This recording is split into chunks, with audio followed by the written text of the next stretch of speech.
سلام بینندگان عزیز، امروز پنجشنبه 8 اوگوست است و ساعت به وقت شهر پراگ رساده. حالا فرصت اعلان سرخط موضوعی برنامه خبری امروز فرا رسید.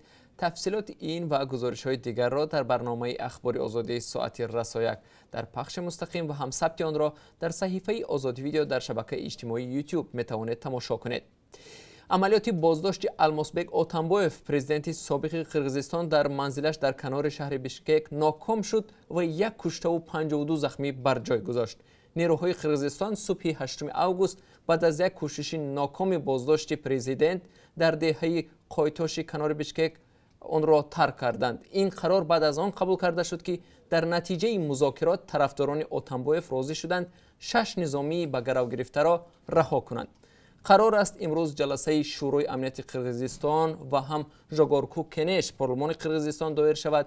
انتظار می رود جانب‌ها اظهارات را نیز پخش کنند. بیننده ارجمند، حادثه های قرقیزستان هر لحظه در حال تحول هستند. ما آن را پیگیری داریم. منتظر باشید. در برنامه اخبار شما را با آخرین تحولات در قرقیزستان آشنا خواهیم کرد.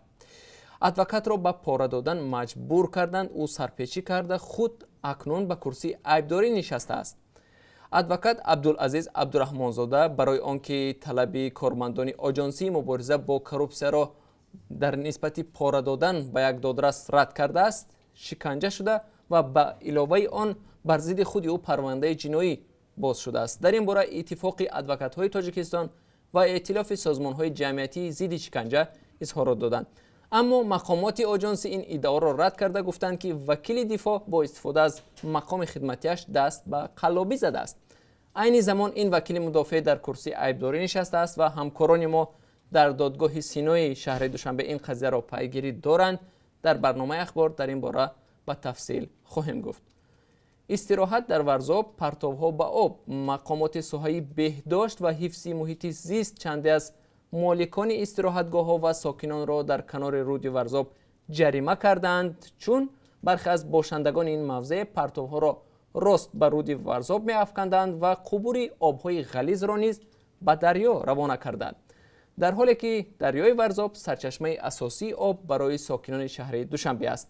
همکاران ما به ورزاب رفته وضع بهداشتی این موضع را به نوار برداشتند، با ساکنان و هم مقامات صحبت داشتند. انتظار باشید این گزارش را در برنامه اخبار برایتان نمایش می‌دهیم.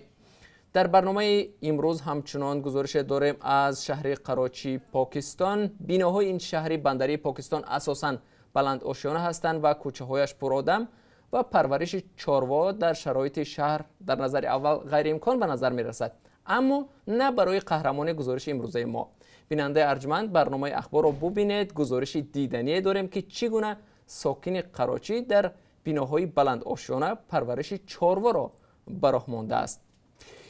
مرافعه دادگاهی شمیل حکیموف، عضو 68 ساله پیرو گروه دینی شاهدان یهوه، روز 20 اوگوست در دادگاه خوجند ادامه می‌کند. او به برانگیختن کینه و عداوت مذهبی متهم دانسته می‌شود، اتهامی که خود او آن را رد می‌کند. سازمان فورم 18 در یک گزارش که روز 7 اوگوست نشر شد نوشت که مفتشان به این باورند که مواد و ادبیات مصادره شده از شمیل حکیموف و دیگر اعضای این گروه دارای خصوصیت‌های فعالیت افراطی میباشند. فورم 18 میگوید جنایت اصلی حکیموف این است که به باوری مقامات او رهبر گروه دینی شاهدان یهوه در خوجند میباشد. برخورد مقامات تاجیکستان با سازمان‌های دینی سالها باز از طرف سازمان‌های بین‌المللی و کشورهای غربی تنقید می‌شود، ولی مقامات می‌گویند شرایط برای فعالیت پیروان همه دین‌ها مهیا است. بیننده ارجمند، این گزارش هم با تفصیل در برنامه اخبار خواهد دید.